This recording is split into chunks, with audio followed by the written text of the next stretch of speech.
लिए एक समर्पण भाव से कार्य करना। अब इसके बाद में दूसरी बात जो आती है, मजदूरों को निःशुल्क घर पहुंचाने के बाद में जो दूसरी बात आती है वो है बात कि आज मध्यम श्रेणी में हम आते हैं, आप लोग आते हो, जो भी कोई आता है जो इस प्रोग्राम को देख रहे हैं, मेरे ख्याल से मैं ज्यादातर लोगों को जिनको जानता हूं वो सभी मध्यम श्रेणी के अंदर आते हैं। आज क्या हमें ऋण की जरूरत है? आज अगर आपको बिजली का बिल का भरना है तो क्या आप बैंक से लोन लेने जाओगे? नहीं। जैसा कि राहुल गांधी जी ने कहा, माँ अपने बच्चे को प्यार करती है और कर्जा नहीं देती। कर्ज तो हम चुकाते हैं भारत माँ का। तो आप लोगों को चाहिए, सरकार को चाहिए कि एक कैश जो है वो आप लोगों के अकाउंट के अंदर सीधा जाए, जनधन जो खाते हैं उनके माध्यम से जाए। एक बार जो 10,000 रुपए की राशि है वो पर्याप्त है। अगर मजदूर भाइयों की बात करें, आर्थिक निर्धन परिवारों की हम बात करें तो 10,000 रुपए की राशि एक बार पर्याप्त होती है। क्योंकि पिछले 2 महीने से आप देखो, जिस व्यक्ति ने अगर 1 रुपया नहीं कमाया है और उस व्यक्ति को अगर अब हम कहें कि आप जाके लोन लो तो क्या वो लोन के चक्कर लगाएगा? नहीं। हमें चाहिए कि आपको एक कैश सीधा जो खाते के अंदर ट्रांसफर करके, और सरकार हमारी जो मदद करे, जो मध्यम वर्ग के परिवार है उनके मदद करे, जो गरीब परिवार है उनकी मदद करे, और सभी जो साथी हैं उसके लिए अपनी जो बात है वो प्रधानमंत्री तक तो पहुंचाएं कि हमें बैंकों से लोन नहीं चाहिए, हमें सीधी मदद चाहिए। आज आपके घर का खर्चा है, मान लो आप नहीं कमा पा रहे हो। और नमस्कार योगेंद्र दायल जी, कैसे हैं आप? काफी दिनों बाद आपसे मुलाकात हुई इस बहाने, चलो अच्छा है, फेसबुक पे अपने जुड़ गए। तो ये सबसे बड़ी बात है कि जो देश है, देश हित के लिए आज नगद पैसा चाहिए ताकि जो मार्केट है वो मार्केट चल सके, लोगों के काम धंधे चल सके और देश के अंदर ज्यादा से ज्यादा लोग इस जो कोरोना काल से निकलकर और एक आम जिंदगी के ऊपर, आम रास्ते के ऊपर चल सके। और इसके लिए सबसे जरूरी है कि डायरेक्ट कैश ट्रांसफर लोगों के अकाउंट में किया जाए, उनको चयनित किया जाए। गवर्नमेंट के पास में बहुत तरीके होते हैं हर चीज को चयनित करने के, दिशा और देश के लिए निर्णय लेने के लिए, लेकिन उसके लिए सबसे पहले चाहिए इच्छा शक्ति। तो इच्छा शक्ति जब होगी तभी देश की इकोनॉमी चलेगी और देश आगे वापस से 132 करोड़ भारतीय हैं जो एक साथ खड़े होके और आगे बढ़ जाएंगे। अब इसके बाद में जो बात आती है जो मध्यम उद्योग है, जैसे आज अगर अब मैं अपने जो कंप्यूटर के साथी हैं जो कंप्यूटर शिक्षा दे रहे हैं उनकी बात करता हूं, जो स्कूल शिक्षक हैं, जो मध्यम वर्ग का कोई भी परिवार है, अगर आप देखे जाओ आज पिछले 2 महीने से जो कोचिंग इंडस्ट्री है या बहुत से ऐसे बिजनेस हैं जो बिल्कुल बंद पड़े हैं।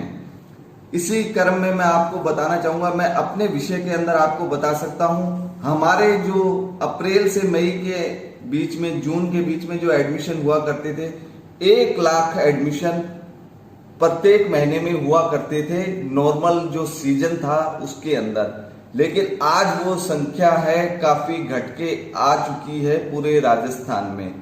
क्यों?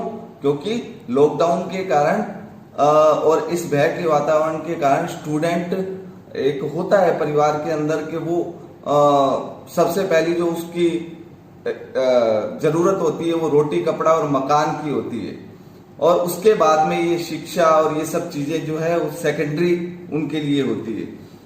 तो वो जो लेवल है उनका, जो कमाने का लेवल है वो 0 पे एक बार आ चुका है। और इसके लिए पूरे जो साथी हैं, जो कॉलेज इंस्टीट्यूशन हैं, अगर कोचिंग आप कह लो या कंप्यूटर सेंटर्स कह लो, वो सारे जो हैं वो एक तरीके से अपना जीवन यापन, या तो जो पहले के उन्होंने धन संचय कर रखा है, अपने भविष्य के लिए जो पैसा जोड़ रखा है, उसके अनुसार कर रहे हैं या किसी तरीके से किसी का सहयोग लेके या किसी और माध्यम से कर रहे हैं। ऐसे भी मैंने लोगों को देखा है जिनके एक एक परिवार को संभालने के लिए सिर्फ एक सहारा है, पूरे लंबे चौड़े परिवार को संभालने के लिए एक सहारा है, और अगर उसी को रोजगार नहीं मिल सका है अभी, तो ये एक बहुत दयनीय स्थिति है कि उन लोगों की सहायता कैसे की जाए। तो मैं केंद्र सरकार से इसके लिए एक आग्रह करता हूं कि इन लोगों के बारे में सोच के उनको ऋण देने का जो काम है और वो भी करें, क्योंकि उद्योग धंधे तभी चल सकते हैं या कोई व्यापार तभी चल सकता है अगर आप एमएसएमई की बात करो तो हर छोटा कामगार है जो वो उस श्रेणी में नहीं आता कि उसको बैंकों से और एमएसएमई के थ्रू लोन मिल जाए। तो उसके लिए भी सरकार को एक योजना बनाई जानी चाहिए और सरकार कहे उनके लिए कि हम आपके साथ हैं। जो आपके जो मध्यम वर्ग पे जो सबसे बड़ी मार पड़ी है उसके लिए सरकार को विशेष चिंतन करना चाहिए। हम सभी जो देशवासी हैं उनको भी चिंतन करना चाहिए। अपने जो आइडियाज हैं, जो अपने विचार हैं, वो हमको सरकार तक पहुंचाने चाहिए, क्योंकि हम अपनी जो बातें हैं वो सरकार तक पहुंचा सकते हैं। जैसा जो हम कार्य कर रहे हैं उन कार्य को हम अपने हिसाब से पूरे देश के अंदर या आज टेक्नोलॉजी के माध्यम से हम कहीं पूरे विश्व के अंदर उसको पहुंचा सकते हैं।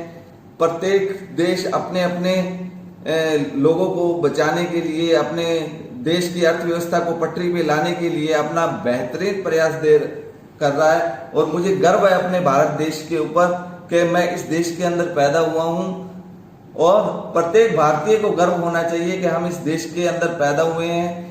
लेकिन हमें जो अपनी जो बात है वो चाहे सरकार कोई भी हो उस सरकार तक पहुंचानी चाहिए। अगर आपको कोई पीड़ा है, अगर आप कुछ डिमांड करते हो, क्योंकि जब तक आप बोलोगे नहीं तो सुनेगा कौन। स्पीक अप इंडिया, इसलिए इस प्रोग्राम के माध्यम से मैं आप लोगों के साथ आज जुड़ा हूं, मेरे साथियों के साथ जुड़ा हूं, और आप लोगों की बात को पहुंचाने के लिए आपके जो सजेशन हो वो सजेशन आप लोग सरकार तक पहुंचाएं।